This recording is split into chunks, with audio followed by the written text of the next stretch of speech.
उम्मीद करता हूँ आप सब लोग खैरियत से होंगे। दोस्तों आज की वीडियो बहुत ज्यादा इंपॉर्टेंट होने वाली है क्योंकि इसमें हम आप लोगों को चूल्हे के मतलब A to Z डिटेल देने जा रहे हैं। इस वीडियो को देखने के बाद आप इसके मुकम्मल फंक्शन को समझ के पाएंगे, उसके साथ साथ आप ये समझ पाएंगे कि इसको किस तरह रिपेयर कर सकता है और ये किस तरह ऑपरेट करता है और किस तरह फंक्शन इसका चलता है। तो सबसे पहले हम स्टार्ट करते हैं इसकी बेसिक डिटेल के मतलब कि इसकी जो बेसिक सप्लाई होती है गैस और इलेक्ट्रिक होती है, यानी कि इलेक्ट्रिक इग्निशन के लिए इस्तेमाल होती है और गैस आपके जो फ्लेम है उसके लिए इस्तेमाल होती है। अगर आप लोगों का फ्लेम में कोई मसला हो, यानी कि आपकी यानी कि गैस कम आ रही हो, ज्यादा आ रही हो या बर्तन काले कर रहे हो, तो उसका इशू होता है कि आपके जेट वगैरह में इशू आ सकता है, उनको चेंज किया जा सकता है। और उसके साथ साथ अगर आपका इग्निशन सिस्टम यानी कि स्पार्क बटन को पुश करने से स्पार्किंग नहीं हो रही, तो उसके मतलब काफी ज्यादा प्रोसेस है जो कि आपको बताऊंगा। उनको अगर आप सोल्व कर लेते हैं उनको, तो आपकी ये जो इग्निशन सिस्टम है वो बिल्कुल सही वर्क करेगा। तो चूल्हे में ज्यादातर आने वाला फॉल्ट इसके इग्निशन का सिस्टम में होता है, यानी कि स्पार्किंग नहीं छोड़ जाता है। तो उसको आप किस तरह हल कर सकते हैं? तो सबसे पहले कोई भी फॉल्ट आपने हल करना है, इसको खोलने का तरीका आपको पता होना चाहिए। तो अभी हम इसको आपको बताएंगे किस तरह खोल सकते हैं। सबसे पहले आपने इन बर्नर्स को अलहदा करना है, तमाम बर्नर्स को एक साइड पे कर देना है। उसके बाद इधर तीन तीन पेच होंगे, उनको आपने पेचकस की मदद से खोल लेना है। और उसके बाद ये भी हमने कुछ खोल लिए हैं, इसको आपने इजीली हाथ से ऊपर पुश करके इस तरह से उठा लेना है। इन नाब्स को आपने अलहदा कर लेना है। उसके बाद आपने इस चीज को हटा के चेक करना है, अगर इधर कोई रेंच की जगह बनी हो तो उसको पेच को आपने रेंच की मदद से एंटी क्लॉकवाइज खोल लेना है, या इधर पेच लगा हो तो उसको आपने खोल लेना है। तो उसके बाद आपने इस तरह सिंपली इसको ऐसे किसी जगह पर रख के इस तरह से पेचकस की मदद से आपने खोल के, ये हमने बाकी आपके टाइम वेस्ट ना हो इसलिए हमने इसे पहले खोल के रखा हुआ है। तो ये दोनों पेज खोलने के बाद इस चीज को हम इस तरह से ज्यादा कर लेते हैं। ये डबल टेप के साथ इसके साथ जुड़ा रहती है ये प्लेट और इन नट्स पेज की मदद से। तो इसको आपने इजीली किसी यानी कि पेचकस की मदद से, छुरी की मदद से अलहदा कर लेना है। ऐसे करके इसको आप हाथ से खींच के दोनों चीजों को तो अलहदा कर सकते हैं। उसके बाद आपको अंदर से व्यू कराता है। चलो, अगर आपके इग्निशन यानी कि स्पार्क में मसला है, स्पार्क हो ही नहीं रहा, तो सबसे पहले आपने इसके जो बैटरी के सेल हैं ये चेक करने हैं। यानी कि इसको आप इस तरह से करें तो इधर ये डब्बी बनी होती है, इसको आप ऐसे पुश करके ऐसे खोल सकते हैं और इस सेल को चेंज करके चेक करना है। और उसके बाद इनके ये जो पॉइंट है ये इनको चेक करना है, जंग वगैरह तो नहीं लगा, जंग लगा है तो उनको साफ कर लेना है। और आपने सेल अगर आपके पुराने हैं तो आपने उनको चेंज कर लेना है। नंबर 1 पे ये काम करना है। उसके बाद आपने इसको ये फंक्शन तो मैंने आपको दिखाने के लिए इसको खोला है। उसके बाद आपने चेक करना है, अगर फिर भी स्पार्क नहीं कर रहा तो दूसरे नंबर पे आपने चेक करना है इधर से कोई वायर अलहदा तो नहीं हो रही, क्योंकि ये बैटरी की वायर्स हैं जो कि DC 3 वोल्ट देती हैं। इनको आपने चेक कर लेना है कि ये कहीं से टूटी तो नहीं, डैमेज तो नहीं। तो उसके बाद अगर डैमेज हो तो आपने इसको जोड़ लेना है। उसके बाद भी अगर आप चेक करते हैं कि स्पार्क तो करता है लेकिन स्पार्क इधर नहीं हो रही, कहीं और से आवाज आ रही है लेकिन स्पार्किंग नहीं हो रही, तो उसमें क्या इशू आ सकता है? ये जो बैटरी में से स्पार्किंग वायर निकल रही हैं, ये कहीं से आपकी डैमेज होगी जो कि कहीं से बॉडी के साथ अटैच हो रही होगी। तो इसको आपने अलहदा करके ऐसे थोड़ा सा फासला दे गए इस तरह से ऊपर से कवर करके, तो आपने दोबारा फिर चेक करना है।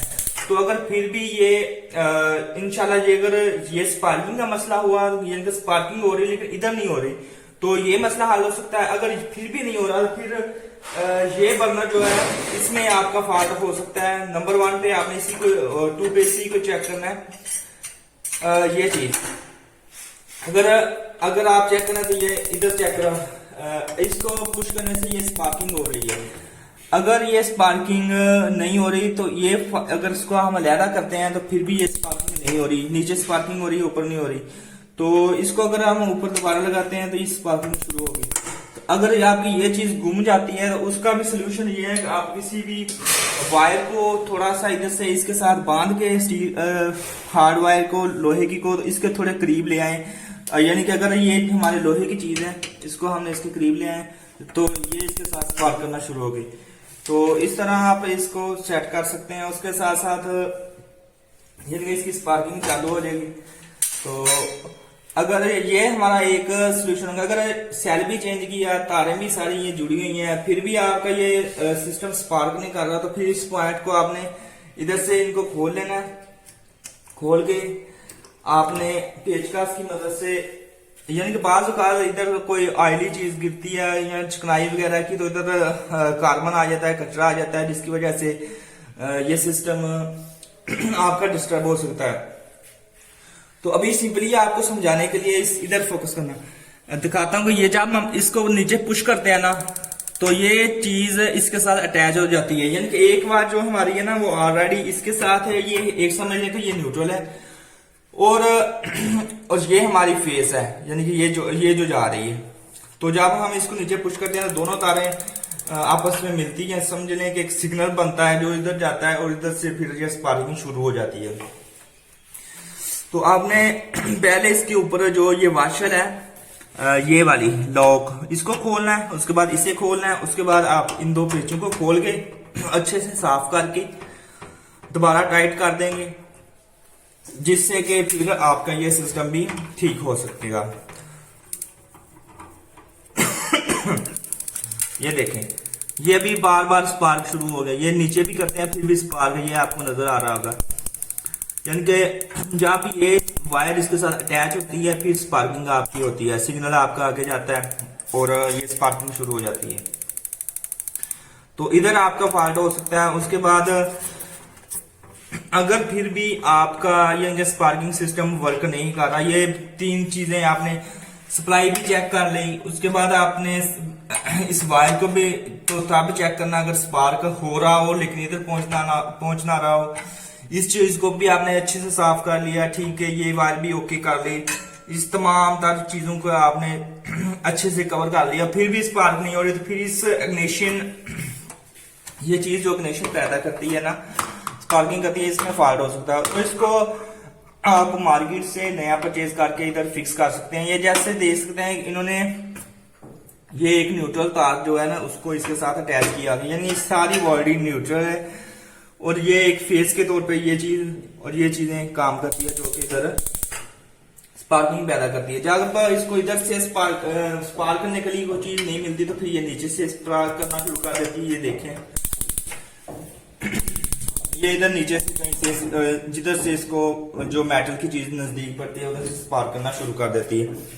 तो अगर आप इसके जेट चेंज करना चाहें तो वो भी इजीली इधर से जेट को भी चेंज कर सकते हैं, इधर से एडजस्टमेंट कर सकते हैं।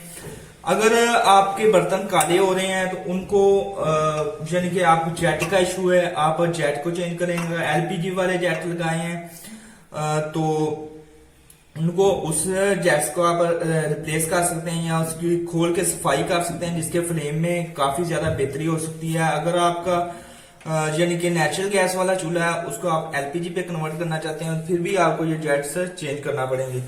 तो इस तरह से आप तमाम इस शॉर्टली, ये थोड़ा सा फंक्शन है, इसको ज्यादा कोई लंबा चौड़ा काम नहीं है। इसको आप अगर समझ लेते हैं इस वीडियो को तो आप मुकम्मल इसको रिपेयर कर पाएंगे और आपको ये ना ही खोल के दुकान पे ले जाना पड़ेगा और ना ही आपको टाइम वेस्टिंग होगी आपकी, तो आप इसको इजीली घर पे खुद रिपेयर कर पाएंगे।